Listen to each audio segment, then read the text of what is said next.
Look at that. Same outfit. We're doing back-to-back videos today.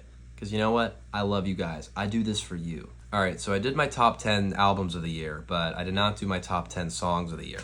If you haven't subbed to the channel yet, we're getting close to 100, guys. I'll give out a special prize to whoever is my 100th subscriber. But without further ado, let's get into my top 10 songs of the year. First off, I wanted to mention, just a couple honorable mentions. Scientists and Engineers by Killer Mike, Andre 3000, Future, and Aaron Allen Kane. The big appeal for this song, obviously, is that it has an Andre 3000 verse on it, and it's really good.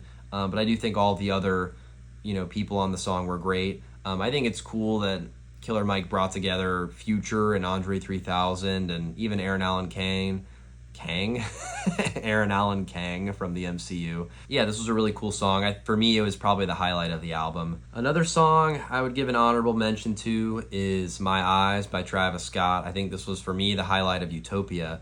I think a lot of people, it was one of their favorite songs on the album. For some people, it's even like one of their favorite Travis Scott songs ever, which I think is valid. It's definitely like a beautiful song.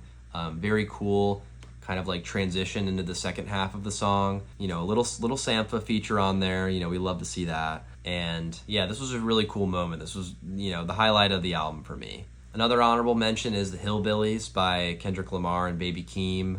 This song is hilarious, bro, and it's like just super fun, laid back. They're just like, they're just two cousins having a good time, on a song.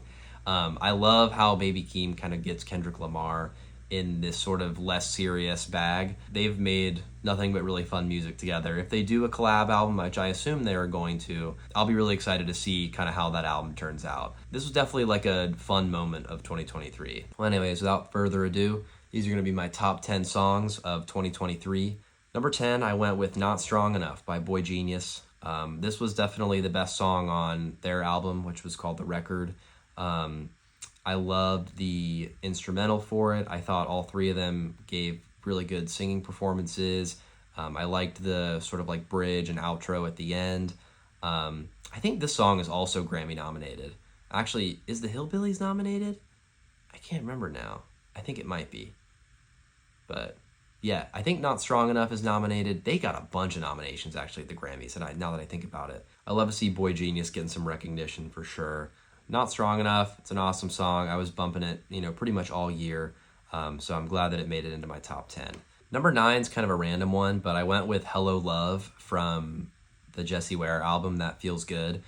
This wasn't necessarily like the biggest hit on the album or anything. For me, it was like the epitome of like a good Jessie Ware song. I like the kind of smooth, laid back nature of it.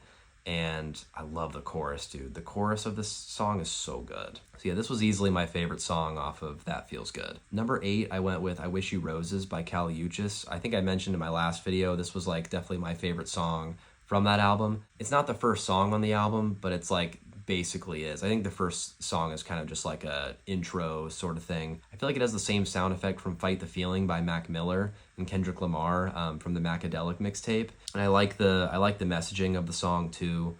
But Callie is awesome, man. She's easily one of my favorite artists out there. I got the opportunity to see her live when Tyler did his tour. This was like one of my songs that I listened to the most all year, easily. Number 7 is a newer one. I went with Kitchen Lights by Westside Gunn and Stove God Cooks. The sample is beautiful. No drums, percussion, nothing. The imagery that Westside Gunn and Stove God Cooks present on here is crazy. But yeah, the song is just beautiful, man. And you can really tell before this album came out that Stove God Cooks like all of a sudden became a good singer. I've never really known him to like sing on any albums. He was kind of just like doing, sort of the same like grimy cocaine rap that Griselda was doing.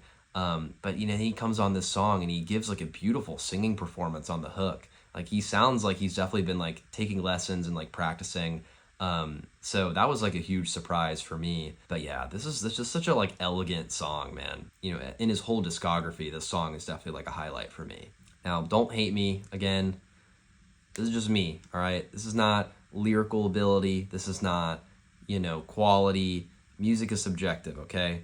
But for number 6, I went with Shh by Yeat off of Afterlife. This is pretty much just like a straightforward banger. I listen to this all the time in the gym. This was like my number 1 gym song the whole year. The bass throughout this song, man, It gets my adrenaline going, but I think his flows are really good on it. Like, I don't really care what he's saying lyrically. It's just like a great song to vibe to, and it's a great song to like get your adrenaline going to. Like, it's sort of, for me, it's kind of like a dual purpose song. Because if I want to just like turn my brain off, I could listen to this song. But if I'm also like in the gym trying to like get myself hyped up, then this song also kind of serves that purpose. So, all right, and then my top 5 songs of 2023. Number 5, I went with What a Day by Tyler, the Creator, off of the estate sale edition of Call Me If You Get Lost. A lot of people probably have Sorry Not Sorry as like their favorite song off the album or in like their top 10 songs of the year. That's definitely valid. I thought that was an awesome Tyler, the Creator song too. But What a Day is so sick, dude. Like, we got like the 10-year-old Madlib beat. Tyler's style and that Madlib beat could not go more perfectly together. I would love to see a collab between Tyler and Madlib. I think they could make, legitimately, I think they could make like a 10 out of 10 album. But What a Day is so good. It like fits the vibe of Call Me If You Get Lost perfectly. It really makes you feel like you're like on the sailboat with him in France doing whatever. You know, it feels so luxurious. Number 4, I went with Dancing Circles by Sampha. This album had a bunch of just amazing songs on it, but for me, Dancing Circles was the highlight. Just that little piano instrumental, just a little dun dun dun dun dun dun. This was easily my favorite song on this album. I bumped this so much. I could go on about this song all day, but you know, if you haven't heard this album yet, please go listen to it. It's so good, and this song is like easily the highlight. At least for me it is. For number 3, I went with Step a Pig. Garbage Pail Kids also feels like a perfect JPEG Mafia and Danny Brown song. But for me, like what I enjoyed listening to the most, Step a Pig was like easily up there because the beat is just like absolutely insane the whole time. It's 3 minutes of just constant, like you're trying to play catch up with the beat because it keeps changing and evolving the whole time. Danny's performance is awesome. Both of Peggy's verses are awesome. And it's just such a cool song, man.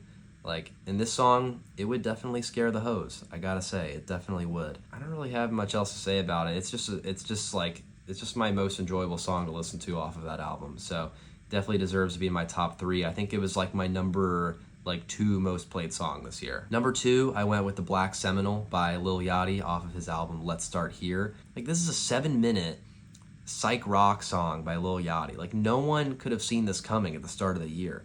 And I think it perfectly opens up the album. You know, the build up throughout the first 3 or 4 minutes of the track, and then it's building up, and then right when Lil Yachty says, now, and then the beat drops, I feel like that moment right there was when this whole new chapter of Lil Yachty's career kind of started. And that was such a cool moment, I thought. And dude, Diana Gordon, who's probably the MVP, I think, of the whole album, like her performances are on like 2 of the biggest and like best songs, like The Black Seminole and Drive Me Crazy. But Diana Gordon kills it on this song. Yeah, this is a very cool song. Another one, kind of like Step a Pig, that sort of just transforms the whole time throughout the length. Like, it never really feels like it stays the same throughout its length of time. But yeah, what a dope intro to this album. At long last, my number 1 song of the year, I went with Blood and Butter by Caroline Polachek off of her new album. This song is so freaking good, bro. Like, this song is so sweet. Dude, I was like blown away when I heard the song the first time. Like, the sort of like jungle kind of instrumental to it, and then the hook is like one of her best ones on the album, with the guitar instrumental behind it is so good. And then, dude, bagpipe solo at the end, killer. Like, that bagpipe solo is sick. That's like a peak like moment of the whole album for me, is the bagpipe solo, because it somehow works like so well with that song and with the whole album. Yeah, this is like one of my favorite Caroline Polachek songs ever, without a doubt.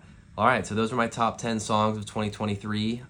Thank you guys for watching. Again, make sure to like the video, comment your favorite song of the year, and let me know in the comments if you guys liked any of these songs as well. Please subscribe to the channel if you haven't yet.